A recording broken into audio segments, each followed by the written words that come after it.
So the Madden devs just dropped a new patch that seems to address a lot of the issues the Madden community have been having over the last few weeks. Some of the changes affected the offense and some of the changes affected the defense. There was also a change to the scum kick on special teams just in case they touch all areas of the games. If you stick around, you get to get the lowdown on what I think are the top 5 changes that came from the patch. We're going to start with the most important change, the change to the nickel 335 odd crossfire blitz.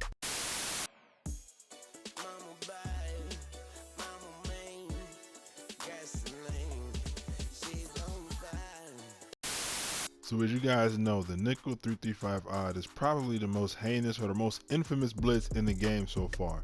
You can get pass rush from the edge rushers, you can get pass rush from the looper, or you can get pass rush from like a random defensive line disengage.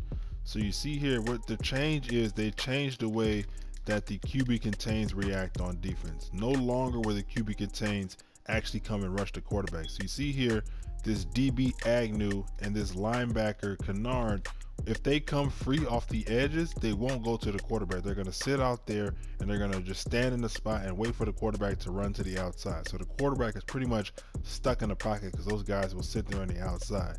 Now, if you want these guys to rush, you obviously have to put them on a blitzing angle, but we'll talk about that in a second. So what I'll show you right now is what I'm going to do is I'm just going to block my team and I'm going to slide to the right. What I'm doing right now is I'm trying to get Kennard to come free. Now the looper probably is going to come free because I'm not setting up to block him. I'm trying to set up the defense to let Kennard come free. So you see here we got the blitz coming through and I'm sliding to the right. Hopefully Kennard's come free, and you can see he's just standing out there on the outside of the pocket. Let's take a look at that in the instant replay. So you see here we're looking at Kennard. He was on that QB contain. Normally throughout the normal blitz he would have just came through, but you see he's on the QB contain, he's just standing out there. Now this other DB out here that was on the QB contain, he's getting picked up by a lineman because I slid my line to the right to pick up anybody on the right. So they did their job and they slid out and picked him up. But if I didn't change him, he would just sit there on the outside. So the obvious change that you would make on defense is, okay, I'm just not going to put the QB spies out there anymore. Well, the QB contains. The QB contains is what actually made this defense glitchy. Without them, as long as you block enough people, you should be able to pick up the blitz pretty decently.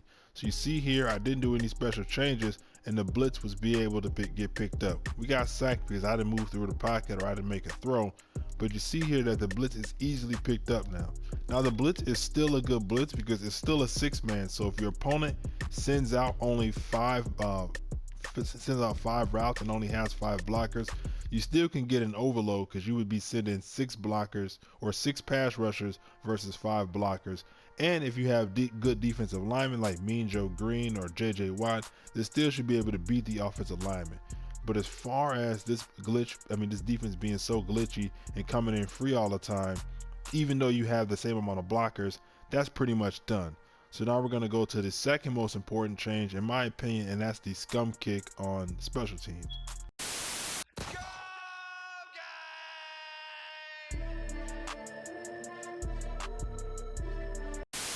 Now it was kind of tough deciding whether the scum kick should be number 2 or the big nickel over G pass rush change should be the number 2 change. But I put the big nickel underneath the scum kick because it was easy to block the big nickel over G if you knew it was coming. So it wasn't as important as the scum kick, but the scum kick, in my opinion, was a lot harder to deal with because there were so many different setups to it, and some people could get it to where the ball would drop off in the 5-yard line. So that was way worse than a pass rush that you can easily block. So here I'm going to go and I'm going to use one of the setups to the scum kick, and you're going to see here it should go out of bounds. So that way it's way worse before. You see, before that would just hit by the 30 and it would bounce on the inside. So another way people did it was they did with a sky kick out there to the outside right. Sometimes this would come into the inside. You see these balls are all going to the outside, so it's automatically you're going to the 40. It was a problem because you can get pinned inside the 5 and people couldn't use returns anymore, and if the fullback caught the ball, the fullback could fumble if you got a hit stick. But I'm glad they changed that. But let's go on to the number 3, which I mentioned already earlier, is the change to the big nickel over G pass rush glitch. Here comes the Here comes the, y'all don't really want it like that. Yeah. Here comes the, here comes. So the big nickel over G was a change that they addressed as well. You see what happened pre-patch is that what you were able to do is that you were able to pinch your line and then spread them out. And when you pull your linebacker into one of the gaps, it would change the alignment, the angle of the offensive lineman. Now it still changes the angle, but you guys are going to see that the pass rush isn't as glitchy anymore. So look at the pass rush angles of the defensive ends right now. So you see here, it's just like a normal pass rush angle. They're not able to get through. The defensive tackle was able to beat the offensive lineman right there, but you see we had plenty of time in the pocket. The lineman still changed their angles, but they're no longer getting beat like a drum to the outside. I'm going to run it one more time to show you guys it's not just like a one-time occurrence that they beat it. Once you hover, you're still able to change the offensive line's blocking angles, but you're not able to get that crazy pass rush as you did before. You see, we still have a decent amount of time in the pocket. It's just a normal defensive line beating the offensive line. I should probably throw up an example of what it used to look like before. I even put it on my channel, so you guys should be able to see that right now. Should be on the screen right now. You guys can see how the defensive line is getting crazy block sheds. That is no longer. And it was also in other formations. You can use this same glitch or pass rush angle from the 4-4, the 4-3 over, the 4-3 under, any situation where you could get 5 pass rushers on the inside of the offensive line. So let's go on to the number 4, the next most important thing, or I guess the least, it'd be less important than the big nickel over G pass rush glitch, is the new formations that they put in the game. Tweaking off that 2CB, huh? Is he gonna make it TBD, huh? So we're here with the number 4 change, and that is that they added a new formation to the West Coast playbook. Now this specific formation in this specific playbook is not the biggest part of this change. It's not the fact that this may be glitchy. I'm not sure if this is glitchy or not. I haven't even tried it out.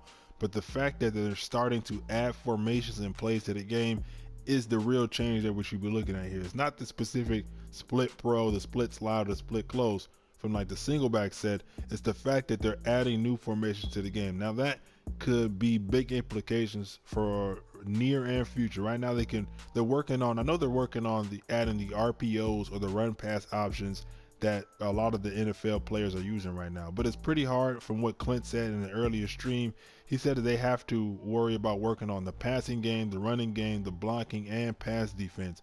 So that might be a little bit harder to implement into the game.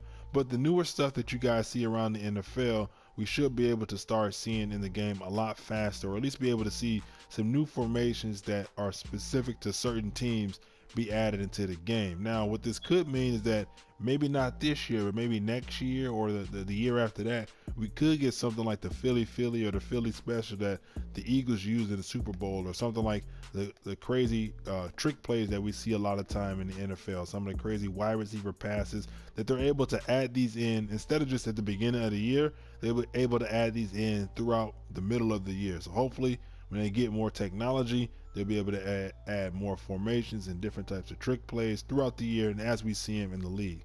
Let's go on to the next one, the weakest of these changes, the change that the cover 3 uses against crossing routes. I got 1, 2, 3, 4, 5, 6, 7, 8 M's in my bank account. Yeah, in my bank account. So the least important change on this list of 5 that we have is the change to that cover 3 will actually cover crossing routes right now. I'm going to show you why it's still important, but it's least important in terms of just natural gameplay. So you're going to see here we have the PA crossers coming, and we have the cover 3 sky out of the nickel normal set. So what I'm going to do is I'm going to spy the defensive line so we have time in the pocket. And you're going to see here against a normal PA crosses, the cover 3 will cover it. You see here the cover 3 corners right there. All you have to do is click on and make a play. You could probably pick it off or at least make a breakup like that. The reason why I say it's least important is that even though that cover 3 corner will cover it, you can scheme against, this is zone cover, so you can scheme and flood that area. So what I would do is I would just put my tight end on a fade. That's going to pull that cover 3 corner on the outside, the deep third, that's going to pull him back deep. and then I would drag right, and that's gonna pull the cloud flat underneath. So this is not like a glitch. It's not something that's wrong with the game. This is an actual scheme that you would probably see on in normal NFL. You're flooding the right side. You have 3 routes going to the right side where there's only 2 zone defenders. Let's go ahead and put the defensive line on spies.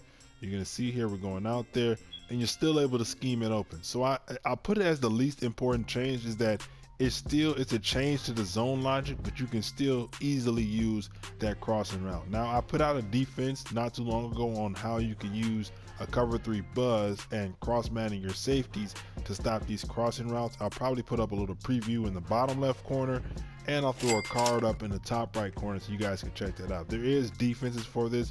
You can use it, but I found a way that you can use cross manning to stop that out. Now that's the top 5 right there.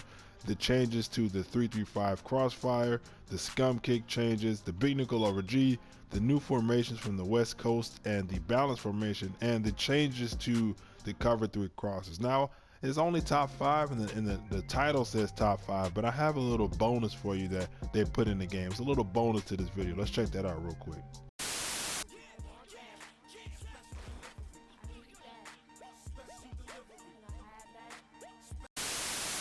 So the little bonus change, or the number 6 one, or the bonus changes to MUT squads. I didn't want to put this in the main 5 because MUT squads are only for people who play Madden Ultimate Team. The other 5 changes will affect anybody playing the game across any modes. If you play regs, online, head-to-head, you play franchise, those will affect you. But this is kind of like a little special sector for people who play Ultimate Team. In squads, you can now play 2v2, or you can play as 2-man teams. So you don't need to have, you see there, you press L1 to play as a duo. Let's press it real quick. Now you can see you only need 2 players to play squads. Now that may put you up in a situation where you're playing 2v3, where it's just you and your friend versus 3 other people. But before, it was a problem because sometimes you would have to wait for maybe 10-15 minutes, or maybe even sometimes shorter or longer times. You would have to wait around to find somebody to play head coach. Now, if it's you just have you and a buddy, you can play 2 other people or 3 other people, which makes the matchmaking a lot easier, which means more people can play because they may only have one friend that plays Madden seriously like that. But that's going to be it for this video. I appreciate you guys showing up. If you guys like my content in general and looking for more Madden type content from me, hit the subscribe button, hit the notification bell so you never miss an upload. So what are your opinions on this patch? I know it just came out a couple of hours ago, so people at work or people that are at school haven't even had a chance to play it yet. But I want you guys, once you guys are able to get your hands on this video, let me know what you guys think about the patch in the comment section below. We can talk about it. And you guys find some glitchy stuff, let me know about that too. You know what I'm saying? I'm all about stealing your schemes. So if you got something glitchy that comes out of this patch, let me know so I can steal it, get the YouTube credit for it, and I might just maybe tag you. No, I'm just playing. But I appreciate you guys showing up. I'll see you guys on next time. I'm out.